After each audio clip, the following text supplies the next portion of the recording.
नमस्कार दोस्तों, मेरा नाम है सुशील कुमार और मैं फिर से हाजिर हूँ आपके अपने चैनल फिजिकल एजुकेशन केंद्रा पर। दोस्तों, जैसा आप जानते हैं कि मैंने EMRS Eklavya model residential school व बिहार PSC से संबंधित फिजिकल एजुकेशन की सीरीज को शुरू किया हुआ है। दोस्तों, आज के भाग में मैं MCQ क्वेश्चन आपके लिए लेकर के आया हूँ। यदि आपने अब से पहले के भागों को नहीं देखा है तो आप प्लेलिस्ट में जा करके उन सभी भागों को देख सकते हैं। चलिए दोस्तों, वीडियो को बिना समय गवाए शुरू करते हैं।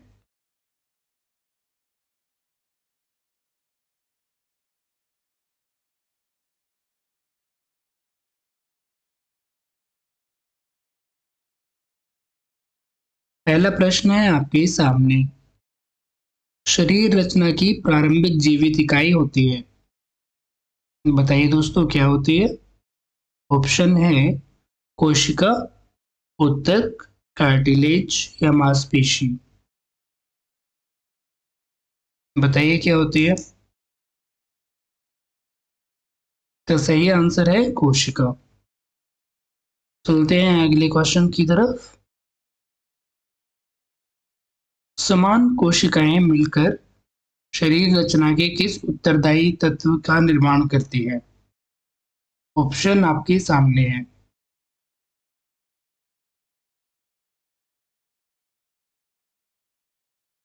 तो दोस्तों, जीव द्रव्य, ऊतक, त्वचा, मांसपेशी।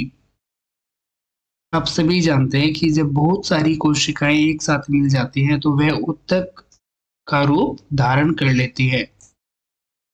चलते हैं अगले क्वेश्चन की तरफ।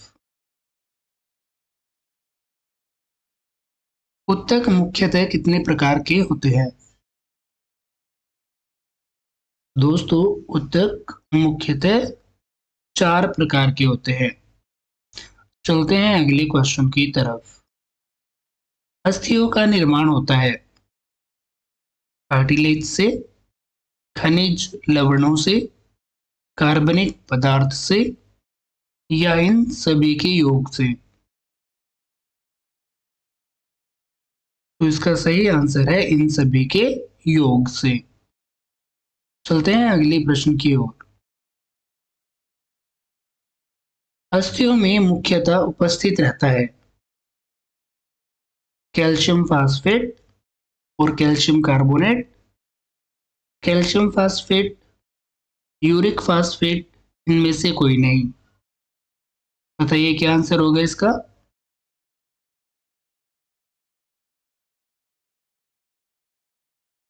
दोस्तों, इसका सही आंसर है कैल्शियम फास्फेट और कैल्शियम कार्बोनेट।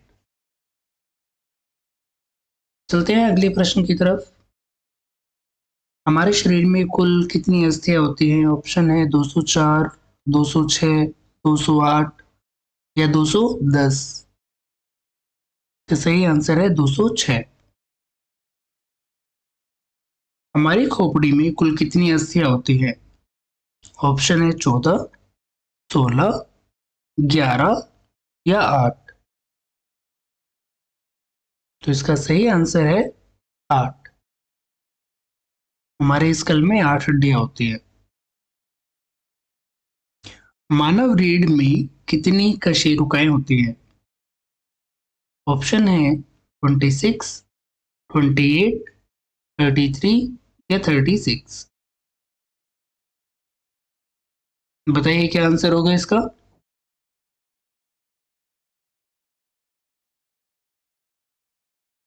दोस्तों, इसका सही आंसर है 26। यदि बात की जाती कि बच्चों में कितनी अस्थियां होती हैं तब हम 33 को क्लिक करते हैं। चलते हैं अगले प्रश्न की तरफ। शरीर की बाहों में कितनी अस्थियां होती हैं? ऑप्शन है 62, 64, 66 या 72। इसका सही आंसर है बाहों में 64 अस्थियां होती हैं। चलते हैं अगले प्रश्न की तरफ। अगला प्रश्न है आपके सामने। शरीर में पैरों में कितनी अस्थियां होती है? ऑप्शन है 62, 64, 66 या 74। इसका सही आंसर है पैरों में 62 अस्थियां होती है। अगला प्रश्न है आपके सामने, हमारे शरीर में कितनी जोड़ी पसलियां होती है? 12, 10, 14 या 8?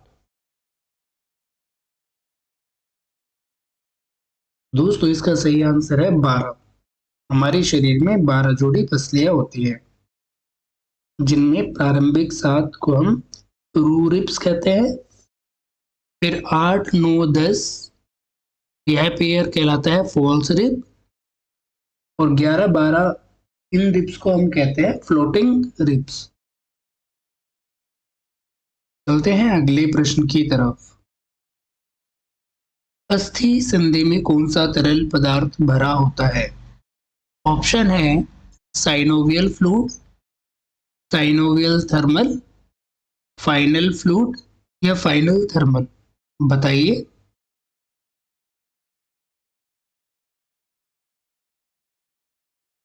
का सही आंसर है साइनोवियल फ्लूइड। चलते हैं अगले प्रश्न की ओर। अगला प्रश्न है आपके सामने, निम्नलिखित में से कौन सी संधि चल संधि नहीं है? बताइए। ऑप्शन है आपके सामने, कलाई की संधि, गेंद और गड्ढा संधि, कोहनी की संधि या सूचर। दोस्तों जो सूचर होते हैं यह चल संधि का उदाहरण नहीं है। इसका सही आंसर हो जाएगा सूचर। चलते हैं अगले प्रश्न पर। प्रश्न है आपके सामने, शरीर के किस अंग में सिस्मोइड बोन होती है? ऑप्शन है घुटने में, कंधे में, कूल्हे में या रीढ़ की हड्डी में। बताइए कहाँ होती है? तो आप सभी जानते हैं कि सिस्मोइड बोन घुटने में होती है, जिसे पटेला कहा जाता है। चलते हैं अगले प्रश्न की ओर। प्रश्न है आपके सामने, निम्नलिखित में से कौन सी चूलदार संधि है, कब्जे वाली? ऑप्शन है घुटने की संधि, कलाई की संधि, कंधे की संधि या कूल्हे की संधि। बताइए क्या आंसर होगा इसका? इसका सही आंसर है कब्जे वाली संधि घुटने की संधि को कहा जाता है। चलते हैं अगले प्रश्न की ओर। प्रश्न है आपके सामने, मानव शरीर के कुल भार में मांसपेशियों का भार कितना होता है? ऑप्शन है 30%, 40%, 45% या 65%। बताइए क्या आंसर होगा इसका? तो इसका सही आंसर है 45%। चलते हैं अगले प्रश्न की ओर। प्रश्न है आपके सामने, मानव शरीर में लगभग कितनी मांसपेशियां होती हैं? 516, 500, 639 या 206। तो इसका सही आंसर होगा 639। चलते हैं अगले प्रश्न पर। प्रश्न है आपके सामने, निम्नलिखित में से कौन सी मांसपेशी ऐच्छिक है? दोस्तों ऐच्छिक मांसपेशियां वह मांसपेशियां हैं जो हमारे नियंत्रण में होती है, जैसे हाथ और पैर। तो यहाँ ऑप्शन में फेफड़े, दिल, हाथ और पैर दिए गए हैं, तो यहाँ हाथ और पैर इसका सही आंसर होगा। चलते हैं अगले प्रश्न पर। निम्नलिखित में से अनैच्छिक मांसपेशी कौन सी है? हाथ, पैर, फेफड़े, दिल। दोस्तों आप सभी जानते हैं अनैच्छिक मांसपेशी वह मांसपेशी होती है जो हमारे नियंत्रण में नहीं होती, जैसे दिल की मांसपेशी, फेफड़े की मांसपेशी, यह हमारे नियंत्रण में नहीं है। ठीक है, चलते हैं अगले प्रश्न पर। शरीर रूपी इंजन में कौन सा अंग पंप का कार्य करता है? दिल, यकृत, अग्नाशय, आमाशय। दिल को हार्ट कहते हैं, यकृत को लीवर कहते हैं, अग्नाशय को पैनक्रियास कहते हैं, वहीं आमाशय को स्टोमक कहते हैं। तो इस प्रकार इसका सही आंसर हो जाएगा दिल, हार्ट। चलते हैं अगले क्वेश्चन की ओर। प्रश्न है आपके सामने, रुधिर को ऑक्सीजनेटेड ब्लड किस अंग द्वारा प्रदान किया जाता है, या रुधिर को ऑक्सीजनेटेड का कार्य किस अंग द्वारा किया जाता है? ऑप्शन है यकृत, धमनी, हृदय, फेफड़े। Liver, artery, heart, lungs. बताइए क्या होगा इसका सही आंसर? इसका सही आंसर है लंग्स, फेफड़े द्वारा। चलते हैं अगले प्रश्न पर। प्रश्न है आपके सामने, हृदय से शुद्ध रुधिर को लाने वाली नलिकाएं कहलाती हैं? धमनी, शिराएं, फुफ्फुस या नलिकाएं? बताइए क्या आंसर होगा इसका? इसका सही आंसर है हृदय से शुद्ध रुधिर को लाने वाली नलिकाएं धमनी कहलाती है। अगला प्रश्न है, रक्त में अनुमानित कितना पानी होता है? ऑप्शन है 40%, 10%, 60% या 90%। बताइए क्या आंसर होगा इसका? इसका सही आंसर है 90%, 90%। प्रश्न है आपके सामने, स्त्रियों के हृदय का भार कितना होता है? 250 ग्राम, 220 ग्राम, 300 ग्राम या 325 ग्राम? बताइए। दोस्तों जो इसकी रेंज होती है वह होती है 250 से 300 ग्राम। वहीं पुरुषों में, चलो अगला प्रश्न है आपके सामने, पुरुषों के हृदय का भार कितना होता है? ऑप्शन है 220 ग्राम, 275 ग्राम, 300 ग्राम या 325 ग्राम। दोस्तों पुरुषों के हृदय के भार का जो रेंज होता है वह 275 ग्राम से लेकर 350 ग्राम तक होता है, और पुरुष एथलीट का जो हृदय का वजन होता है वह लगभग 350 ग्राम ही होता है। चलते हैं अगले प्रश्न की ओर। मानव शरीर द्वारा ग्रहित 75% ऑक्सीजन का उपयोग कौन सा अंग करता है? ऑप्शन है फेफड़े, दिल, यकृत या किडनी। दोस्तों आप सभी जानते हैं कि जो फेफड़े होते हैं यही पूरे ब्लड को ऑक्सीजन सप्लाई करते हैं, तो इसका सही आंसर होगा फेफड़े, लंग्स। अगला प्रश्न है, मनुष्य के हृदय 1 मिनट में कितनी बार स्पंदन करता है? आसान प्रश्न है दोस्तों, डायरेक्ट बताते हैं, 72 टाइम्स। निम्नलिखित में से कौन सा तत्व रक्त में विद्यमान नहीं होता है? बताइए। ऑप्शन है प्लाज्मा, लाल रक्त कणिकाएं, श्वेत रक्त कणिकाएं या ग्लाइकोजन। तो इसका सही आंसर दोस्तों प्लाज्मा भी रक्त में होता है, लाल रक्त कणिकाएं आरबीसी भी रक्त में होती है, श्वेत रक्त कणिकाएं भी रक्त में होती है, जबकि ग्लाइकोजन मांसपेशी में स्टोर होता है, यह लीवर में भी स्टोर होता है। तो इस प्रकार इसका सही आंसर होगा ग्लाइकोजन। चलते हैं अगले प्रश्न पर। रक्त को जमने में सहायता करती है? ऑप्शन है प्लाज्मा, लाल रक्त कणिकाएं, श्वेत रक्त कणिकाएं या इनमें से कोई नहीं। तो इसका सही आंसर है प्लाज्मा। चलते हैं अगले प्रश्न पर। लाल रक्त कणिकाओं का रंग लाल होता है विकिरण के कारण, ऑक्सीजन के कारण, हीमोग्लोबिन के कारण या गोल होने के कारण? बताइए क्या आंसर होगा इसका? जी हाँ, इसका सही आंसर है हीमोग्लोबिन के कारण। चलते हैं अगले प्रश्न पर। लाल रक्त कोशिकाओं का निर्माण मुख्यतः होता है यकृत में, फेफड़ों में, हृदय में या अस्थि मज्जा में। बताइए दोस्तों कहाँ होता है? तो इसका सही आंसर है लाल रक्त कोशिकाओं का निर्माण मुख्यतः अस्थि मज्जा में होता है। अस्थि मज्जा को दोस्तों बोन मैरो कहते हैं।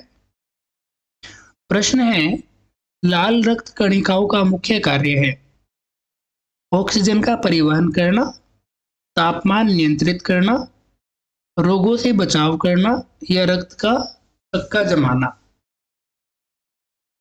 दोस्तों, लाल रक्त कणिकाओं का मुख्य कार्य होता है ऑक्सीजन का परिवहन करना, जबकि तापमान नियंत्रित करने का कार्य होता है हाइपोथैलेमस का, और रोगों से बचाव करती है हमारी WBC यानी कि श्वेत रक्त कणिकाएं। रक्त का थक्का जमाने में हमारा मदद करता है प्लेटेलेट। चलते हैं अगले प्रश्न की ओर। श्वेत रक्त कणिकाओं का प्रमुख कार्य है रक्त का थक्का जमाना, रोगों से बचाव करना, तापमान नियंत्रण या ऑक्सीजन का परिवहन। तो इसका सही आंसर होगा रोगों से बचाव करना। चलते हैं अगले प्रश्न पर। छोटी आंत की लंबाई लगभग होती है, कितनी होती है दोस्तों? ऑप्शन है 15 फीट, 18 फीट, 22 फीट और 25 फीट। दोस्तों, छोटी आंत की लंबाई लगभग 6 से 7 फीट होती है, 6 से 7 मीटर होती है, और इसे मीटर अगर हम फुट में कन्वर्ट करेंगे तो यह लगभग 22 फीट होगी। अगला प्रश्न है, हाइड्रोक्लोरिक अम्ल और रेनिन विलय होते हैं। दोस्तों, यह रेनिन लिखा हुआ है, ठीक है, टाइपिंग एरर है। तो बताइए दोस्तों कहाँ विलय होते हैं? यकृत से, आमाशय से, छोटी आंत से या लार ग्रंथि से? सभी जानते हैं कि HCl और रेनिन यह हमारे स्टमक से निकलते हैं और उसके बाद छोटी आंत की तरफ अग्रसर हो जाते हैं। पित्तरस का निर्माण कहाँ होता है? बताइए दोस्तों पित्तरस का निर्माण कहाँ होता है? ऑप्शन है आमाशय, छोटी आंत, यकृत या मुख। इसका सही आंसर है पित्तरस का निर्माण हमारे लीवर यकृत से होता है। चलते हैं अगले प्रश्न की ओर। प्रश्न है आपके सामने, यकृत का वजन कितना होता है? बताइए दोस्तों कितना होता है?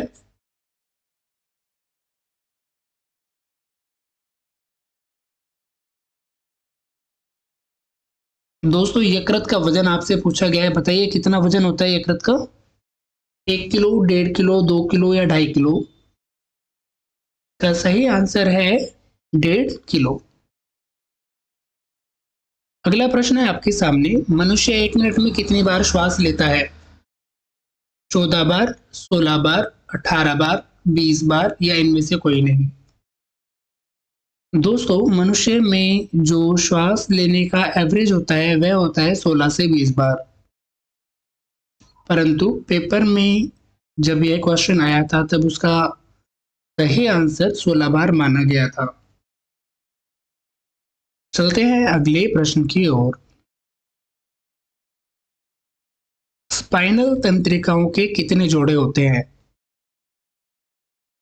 ऑप्शन है 21, 21, 26, 31 और 44 पेयर्स। का सही आंसर है 31 पेयर्स।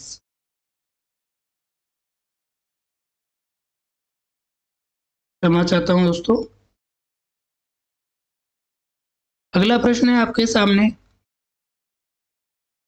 आयोडीन की कमी से कौन सी ग्रंथि बढ़ जाती है? दोस्तों, आयोडीन की कमी से कौन सी ग्रंथि बढ़ जाती है? ऑप्शन है पीयूष ग्रंथि, थायराइड ग्रंथि, थाइमस ग्रंथि या पीनियल ग्रंथि। इसका सही आंसर है थायराइड ग्रंथि। दोस्तों, जब आयोडीन की शरीर में कमी हो जाती है तो जो थायराइड ग्रंथि होती है यह अपना आकार बढ़ा लेती है ताकि इसको अधिक मात्रा में आयोडीन मिल सके, और इसी को हम गोइटर रोग कहते हैं। ठीक है, चलते हैं अगले प्रश्न की ओर। एड्रेनलिन नामक हार्मोन किस ग्रंथि से स्रावित होता है? थाइमस ग्रंथि, पीनियल ग्रंथि, पीयूष ग्रंथि या अधिवृक्क ग्रंथि? बताइए। तो इसका सही आंसर है अधिवृक्क ग्रंथि। चलते हैं अगले प्रश्न पर। प्रश्न है आपके सामने, इंसुलिन की कमी से कौन सा रोग हो जाता है? एनीमिया, बेरी गलगंड या मधुमेह? तो दोस्तों इसका सही आंसर है इंसुलिन की कमी से मधुमेह हो जाता है। दोस्तों इंसुलिन हमारे पेनक्रियास से निकलने वाला हार्मोन है और इसकी कमी से मधुमेह या शुगर हो जाता है। अगला प्रश्न है, थकान के समय मांसपेशियों में जमा हो जाता है। तो आप सभी जानते हैं कि थकान के समय मांसपेशियों में लैक्टिक एसिड जमा हो जाता है। आसान प्रश्न था। चलेंगे अगले प्रश्न पर। थकान के समय यकृत और मांसपेशी में कमी हो जाती है। किसकी कमी हो जाती है दोस्तों? ऑप्शन है ग्लाइकोजन की, ऑक्सीजन की, ऊर्जा की या उपर्युक्त सभी की। इस प्रश्न को देखते ही मेरे कुछ साथियों ने ग्लाइकोजन को क्लिक कर दिया होगा दोस्तों, पर नीचे भी पढ़ना जरूरी होता है। इसमें ऑक्सीजन की और ऊर्जा की कमी भी हमारे शरीर में हो जाती है, तो इसका सही आंसर होगा उपर्युक्त सभी। आइए कुछ वन लाइनर क्वेश्चन कर लेते हैं। विटामिन ए की कमी से रोग होता है दोस्तों, बताइए कौन सा रोग होता है? सही आंसर है रतौंधी या नाइट ब्लाइंडनेस। विटामिन बी3 की कमी से रोग होता है दोस्तों, विटामिन बी3 की कमी से पेलेग्रा नामक रोग हो जाता है। विटामिन बी5 की कमी से होता है, बताइए दोस्तों क्या होता है? विटामिन बी5 की कमी से हमारे मुख्यतः होठों का फटना होता है। विटामिन बी6 की वजह से होता है दोस्तों, विटामिन बी6 की वजह से त्वचा संबंधी रोग हो जाते हैं। विटामिन बी9 और बी12 की कमी से रोग होता है। तो दोस्तों विटामिन बी9 को हम फोलेट कहते हैं और बी12 को कहते हैं साइनोकोबालेमिन। इन दोनों की ही कमी से शरीर में एनीमिया नामक रोग हो जाता है, खून की कमी का होना। चलते हैं अगले प्रश्न पर। विटामिन ए का रासायनिक नाम है दोस्तों, विटामिन ए का रासायनिक नाम है रेटिनॉल। विटामिन बी1 का रासायनिक नाम है दोस्तों, विटामिन बी का रासायनिक नाम होता है थायमीन। दोस्तों यह थे हमारे आज के महत्वपूर्ण प्रश्न। यदि आपने हमारे इन प्रश्नों को समझा है और आपको ये अच्छे लगते हैं तो हमारे चैनल पर वीडियोस को लाइक कीजिए, चैनल को सब्सक्राइब कीजिए और बेल आइकन को प्रेस करना ना भूलें। वीडियो में अंत तक बने रहने के लिए आप सभी का धन्यवाद।